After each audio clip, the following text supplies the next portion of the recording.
the spread of ice hasn't stopped in Devonport. It's crept through towns dotted along the coastline into the city of Burnie. A 15-minute drive away is Serenity House, a 2-week time-out facility where addicts come to withdraw before going to rehab. At the moment we've got 3 people who are recovering from ice use. Welcome to Serenity House. There are 7 beds at Serenity House, yet only 2 of them are funded by the government and only for alcohol. And here, these are our 2 place of safety sober up beds. In here we take people that the police send for place of safety, and this is our funded. These 2 beds are funded, the 5 beds upstairs are not. Yeah, these are empty, but you're funded to fill these. Yes. It's a damning indictment for Tasmania, a state in the grip of a sudden ice scourge. In addition to being the only one of its kind for the whole state, Serenity House is also desperately underfunded. For our clients, we are really under-resourced. We are really under-resourced. I can get 4 phone calls in a day and have to knock people back. I am known for putting a 6th person on the sofa upstairs for a couple of days, you know, while we get an empty bed.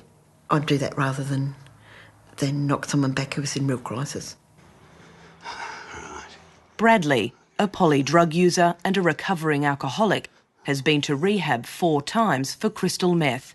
He says he was also a dealer. It just ruins your life. It ruined my life. Bradley is 40 years old.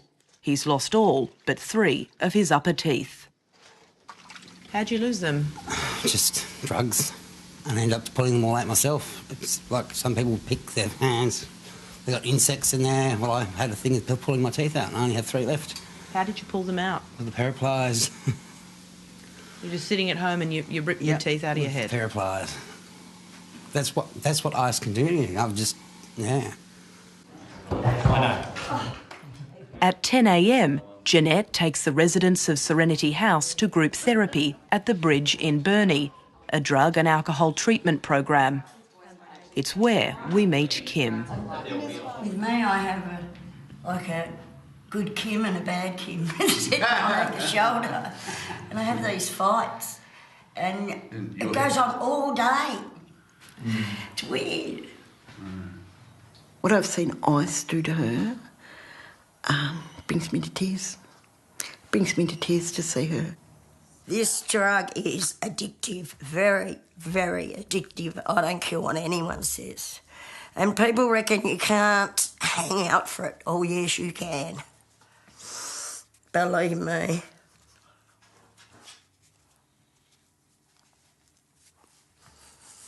Kim's a recovered heroin and morphine addict and a recovered alcoholic. The longest stint she's ever been totally clean is 18 months. Kim shows us her arms, scarred by years of self-harm, track marks and ice sores. Kim has had 4 daughters to 4 different men, and drug abuse has been passed down to some in the next generation. Have you ever used with your mum? Yeah, I have. Yeah, I have. At least it's not some random on the street. That's what I've always told her. At least you're safe with me. Exactly, and I know if anything happens to me, she's there, and vice versa. That must be Kim's eldest daughter, Aloysia, is 37 years old.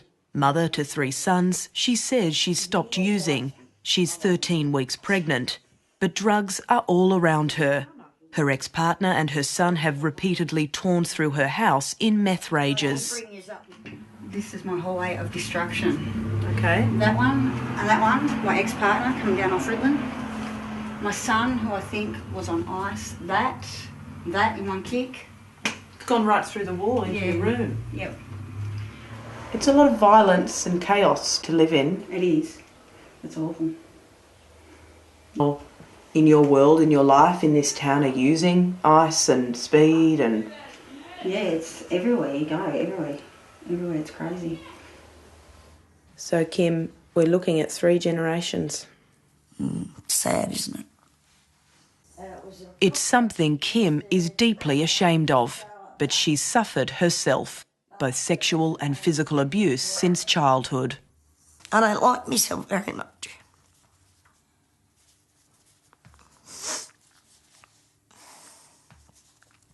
I haven't been a very good role model for my kids.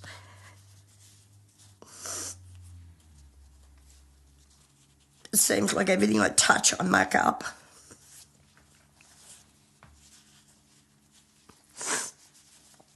We are really under-resourced.